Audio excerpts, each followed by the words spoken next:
Fala galera, aqui é o Shine, sejam todos muito bem-vindos a mais um vídeo aqui no canal. Hoje iniciamos aqui a sequência de vídeos da última enquete feita lá na comunidade do canal. O primeiro é este vídeo do Aizen, mas antes de iniciar o react aqui, quero deixar um comentário, que é mais um recado ao Aizen. Curto muito seu trabalho, cara. Provavelmente você nunca vai ver esse vídeo aqui, mas eu curto demais seu trabalho. Eu acho você incrível. Conheci o seu canal esse ano. E mais recentemente, o segundo, essa semana, ver o que você está passando agora, me deu até uma leve emocionada, confesso. Eu fiquei bem tocado com o que estava lá no seu vídeo. Foi um desabafo que eu fui atrás até de comentar. Deixei um recado para você lá no seu vídeo original, no canal principal. Também pedi para o meu público ir atrás para comentar acerca do vídeo. Não precisa dar em detalhes a respeito do que é. Eu já falei um pouco lá no comentário que eu deixei. Mas, cara, se um dia você ver esse vídeo aqui, quero deixar um recadinho para você, que é o resumo do que estava lá. Corre atrás do que realmente faz feliz, velho. Tudo passa e no fim, mesmo as pessoas que te amam podem te machucar indiretamente. Mesmo que ela não tenha experiência ou esteja passando por isso. E até que não saiba exatamente como você se sente no geral por conta de não estar passando por isso. Eu gosto de dizer que só você realmente pode ir atrás do que você gosta e que você ama de verdade e que te faz feliz. Então, cara, segue seu coração. Vai dar tudo certo, beleza? Pra quem não entendeu muito bem, só ir lá no canal do Aizen e ver o vídeo chamado Fim, que tá em ambos os canais, você vai entender melhor do que eu tô falando. Continuando aqui agora, o React hoje é um dos vídeos que me chamou mais atenção recentemente que o Aizen lançou, que é, obviamente, né, os animes mais importantes da história, você tem o que? Automaticamente a atenção de quem gosta da parada, e eu gosto da parada. Então por isso que eu tô aqui, vamos reagir a esse vídeo, vamos ver quais os argumentos e o que o Aizen preparou para esse vídeo. Ele sempre faz muito bem os vídeos dele, e as discussões que se geram são bem interessantes sempre. Então, antes de iniciarmos aqui o react, aquele recadinho de sempre, pessoal, se inscreve aí no canal, deixa um like para ajudar, comente aqui o que vocês acharam do vídeo e um outro vídeo eu vou trazer no futuro, beleza? Então, sem mais delongas, bora pro react. Então bora lá, deixar o like. Esse vídeo aqui não é exatamente uma listinha, porque eu não fiz nem questão de tentar colocar ele em ordem, ou absolutamente porra nenhuma do tipo. É só a minha pessoa aqui falando o que eu considero como sendo os animes mais influentes de todos os tempos. E é algo mais correto se fazer nesse tipo de caso, como eu falei. No fim, se fazer mudar de pessoa para pessoa, não importa tanto assim.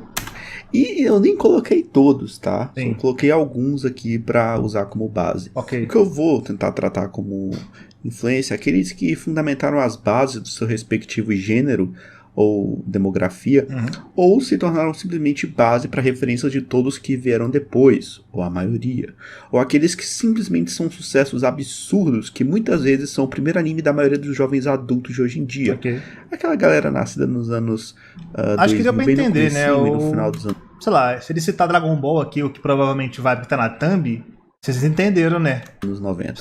A primeira menção seria de uma trindade, muito mais pela popularidade deles ao redor do mundo do que por influência ou qualquer outra coisa. Os Big Three: Naruto, Bleach e One Piece. Pra quem nasceu no finalzinho dos anos 90 e começo dos anos 2000, esse provavelmente foi um dos primeiros. Algum desses três foram um dos primeiros animes que a pessoa consumiu. No meu caso, eu posso dizer que o melhor foi Pokémon, obviamente, né? E depois Dragon Ball e outros, né? Engraçado, eu tive um contato muito maior na infância com o Naruto, obviamente, porque o One Piece foi todo cagado aqui pro Brasil. Então não era algo que eu acompanhei com tanta frequência, até porque nem adaptaram tanto, né? Eu comecei a ver One Piece mesmo acho que lá por volta de 2006, 2007, algo assim. Aí eu fui indo, né? Na parada. Agora, Naruto é uma parada que eu acompanho há muito tempo, tá ligado? Foi tipo, muito tempo mesmo. Pô, passava na televisão e adaptaram praticamente boa parte da obra lá no SBT, se eu não me engano, que passou.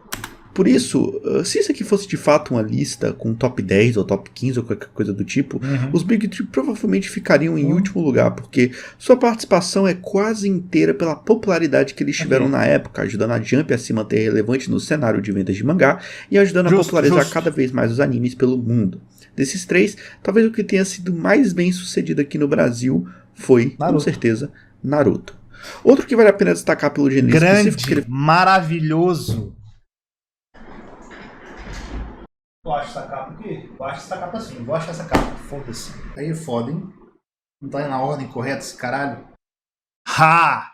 Maravilhoso. Obra incrível. Fantástica. Não é perfeita, porque nada é perfeito, né? Ela tem certas problemáticas que envelheceram bem mal com o tempo. Mas, no geral, um dos melhores shonens, né? Já feitos. Clássico demais, que obra maravilhosa. Ele faz parte Grande Rumiko Takahashi. ou Hama Half, One Half, em inglês. Ou como eu gostava de chamar, Hana 1/2. O crédito como primeiro anime do gênero harem foi Tenshi Muyo Ryuoki de 92. Isso porque algumas pessoas não consideram Hama 1/2 um anime harem, já que os personagens que fazem interesse amoroso... Ele considera harem. Eu sempre considerei Hamami como um shonen, porque ele tem a base do shonen clássico ali. Ele só tem que outros diferenciais em relação a isso. Mas se você parar pra pensar aqui, quem não considera isso como um anime harem, eu acho que tá meio errado. Porque tem muito elemento sim na parada em relação a isso. Obviamente o protagonista, ele não é que nem os animes de harem são hoje em dia, que você tem um protagonista que consegue atrair qualquer ser vivo, né, em volta dele pra gostar dele, né? Só a existência dele faz ele atrair todo mundo. E antigamente não tinha essas porra. Antigamente ele gostava de uma, aí os caras saíam atacando um monte de personagem que gosta dele, tipo o próprio Rama, que gosta basicamente de uma, e a Rumiko foi colocando outros personagens pra se atrair por ele durante a obra, mas isso não importa, ele fica cagando pra geral. Protagonista, que se transforma em uma mulher, só fazem aparições ocasionais, mas considerando que Hama 1/2 realmente seja um harem, 1/2 é tão então estranho sim, ele é o primeiro anime do tipo. Mas o primeiro harem talvez tenha sido colocado na Odisseia de Homero com os pretendentes de Penélope. 108 para ser mais específico, eram 108 caras correndo atrás da mesma mina. É bizarro. O primeiro harem data de 700 anos antes de Cristo, mas aqui a gente está falando especificamente de animes e mangás. Outro desse tipo que vale a pena mencionar é City Hunter, de 87. O problema é que em City Hunter mulheres são mais passageiras. Em Rama Meio, as mulheres e homens são mais duradouros. Apesar deles aparecerem esporadicamente, eles aparecem mais vezes, eles não ficam trocando o tempo todo. Mas você considera que um harem seja somente um mangá com no mínimo um triângulo amoroso, então Urusei Yatsura foi o primeiro. Mas realmente, de relevância, não tem isso lá. Os créditos têm que ser dados a Rana Meio, já que de longe é a obra mais popular dessas mais antigas, com 55 milhões de cópias vendidas. Um sucesso absurdo. Eu tenho todas aqui. Agora, uma mais conhecida por... É o único, inclusive, né? Isso e Mirai Nikki são as obras que eu tenho completas. Fairy Tail tá quase completa, falta só, sei lá, uns 15 volumes, talvez um pouquinho mais. Mas eu tenho quase todo também. E One Piece, tá de sacanagem, não tem como Akira. não. Apesar de ter sido apenas a 6ª maior bilheteria do Japão no ano, Akira ganhou o status que merecia quando estreou pela primeira vez nos Estados Unidos. Em um mercado não acostumado com animações japonesas e muito menos com filmes animados com aspectos tão violentos, lembrando que Akira estava meio que concorrendo com a Pequena Sereia nos Estados Unidos. Aí é foda. Akira se destacou muito de toda aquela leva. E o filme, além de ter uma história muito rica, bons personagens e uma animação fluida que só o cacete, era diferente dos filmes futuristas da época por não pregar a ideia de que a tecnologia em ascensão necessariamente seria benéfica para a humanidade, como a gente via nos espetáculos espaciais de franquias como Star Wars, por exemplo. Essa visão tornou o filme como óbvia inspiração para sucessos ocidentais posteriores como Matrix, além de deixar no mundo a clássica cena da motinha, basicamente replicada e homenageada em qualquer tipo de produção que você imagina, desde filme do Wolverine até em Hora de Aventura. A professora Susan Napier define o aparecimento de Akira como, abre aspas, quando o Japão atingiu o que talvez tenha sido seu pico de influência internacional no pós-guerra, um período em que muitas nações se sentiram ameaçadas pelo que viam como o status de superpotência emergente do Japão. A monstruosidade de Tetsu pode ser codificada como reflexo do próprio Japão, a ambivalência profunda neste momento, em parte se vangloriando de sua nova identidade, mas também em parte a temendo. Cara, eu fico impressionado com os roteiros do Eisner, velho. A pesquisa é rica em detalhes de uma forma tão absurda, cara. Ele merece muito mais, velho, muito mais. Fecha aspas. A chegada de Akira nos Estados Unidos foi muito importante para fundamentar as bases de como os ocidentais passaram a encarar as mídias japonesas. Akira meio que abriu a mente do público para esse tipo de mídia e serviu de pavimento para outro grande sucesso, o mais popular shounen de todos os tempos. Né? Dragon Ball, a epítome dos shounens. Provavelmente o primeiro anime de muita gente aqui no Brasil, ou um dos primeiros. Dragon Ball pegou muita rabeira de Akira, já que o anime veio pouco depois do lançamento do filme no ocidente. E não tem muito o que falar, né? Dragon Ball era muito simples de digerir e tinha tudo que a maioria das crianças gostava. No vídeo do dia 31 de janeiro eu falo mais sobre as mudanças que Akira trouxe para o gênero wuxia e como elas são importantes para os próximos autores incorporarem elementos desse gênero chinês antigo em suas obras. Apesar do pai do shounen ser considerado Hokuto no Ken, nós podemos dizer que Hokuto no Ken é o cara que conta a piada e Dragon Ball é o cara que tem a risada contagiante e conta a piada mais alta. E Aí ainda é ri foda. dela.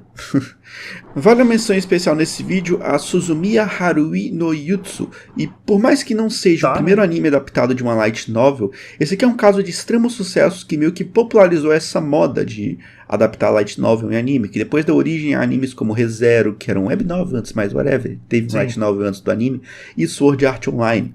Outra influência importante desse anime é ter meio que espalhado a febre de criar clipe de anime por aí no YouTube. Porque o YouTube começou em 2005 e Nico Nico, que é um site de compartilhamento de vídeo japonês, começou em 2006.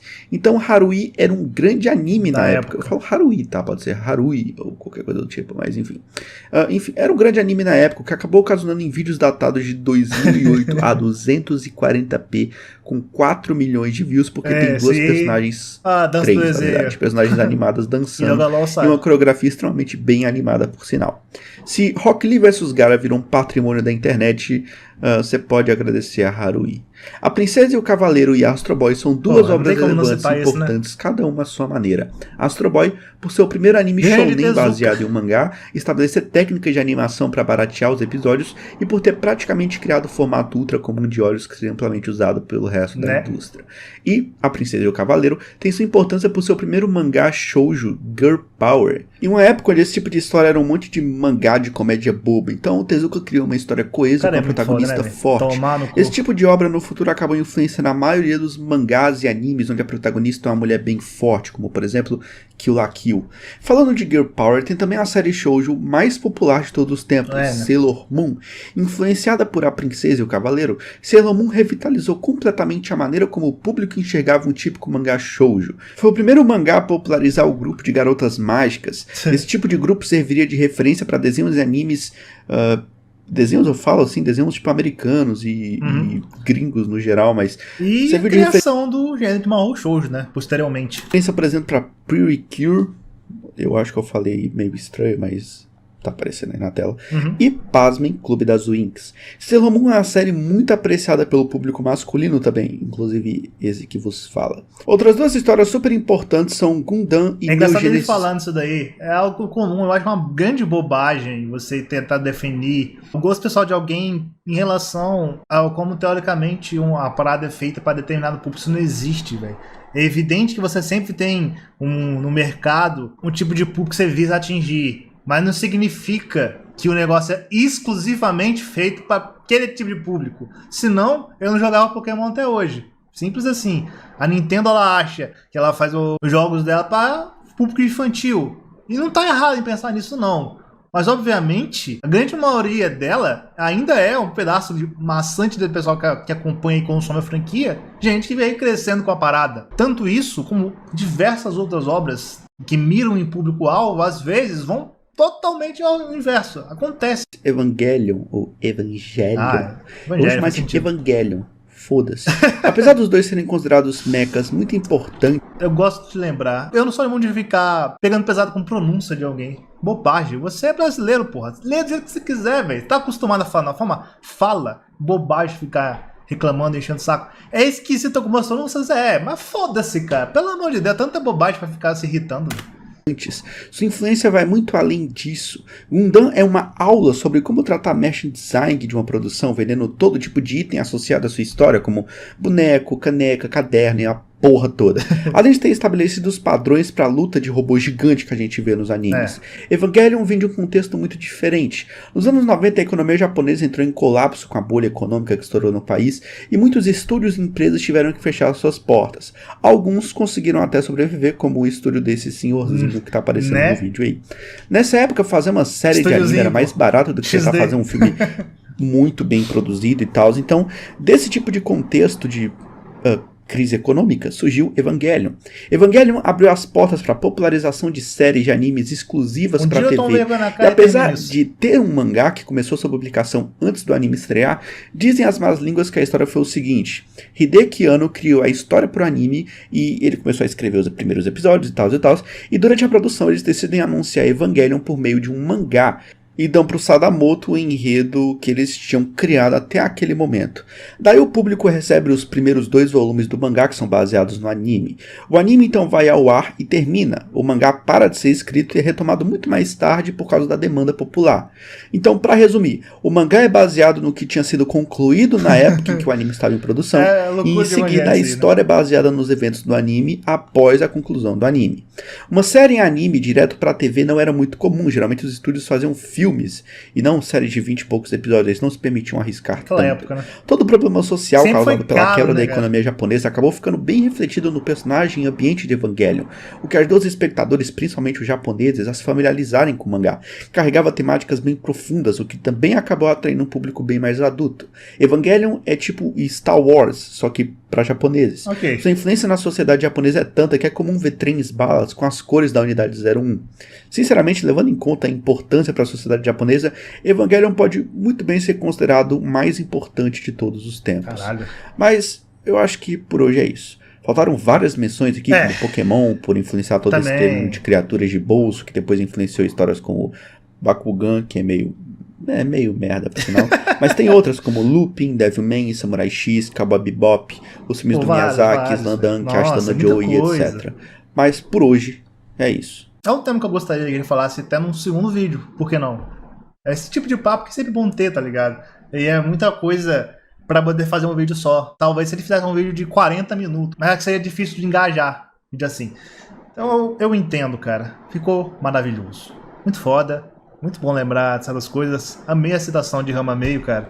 Amo de paixão essa obra. Aqui, ó.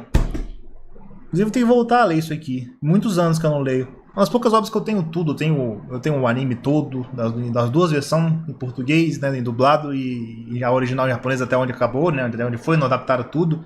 As versões live action, todas as OVA, os negócios... Cara, o crossover que teve lá, cara, muita doideira, e obviamente o mangá todo, né? Cara, sensacional. Muito obrigado por esse vídeo, achei incrível, fantástico mesmo. E digam aí, quais as referências e outros animes que faltaram de falar aqui, ou ser citados, que nem no final, como ele citou Pokémon e tantas outras obras ali, que marcaram também de certa forma. Comenta aí, se inscreve no canal, deixa o like pra ajudar. Tamo junto, pessoal, muito obrigado pelo apoio, até a próxima. Falou.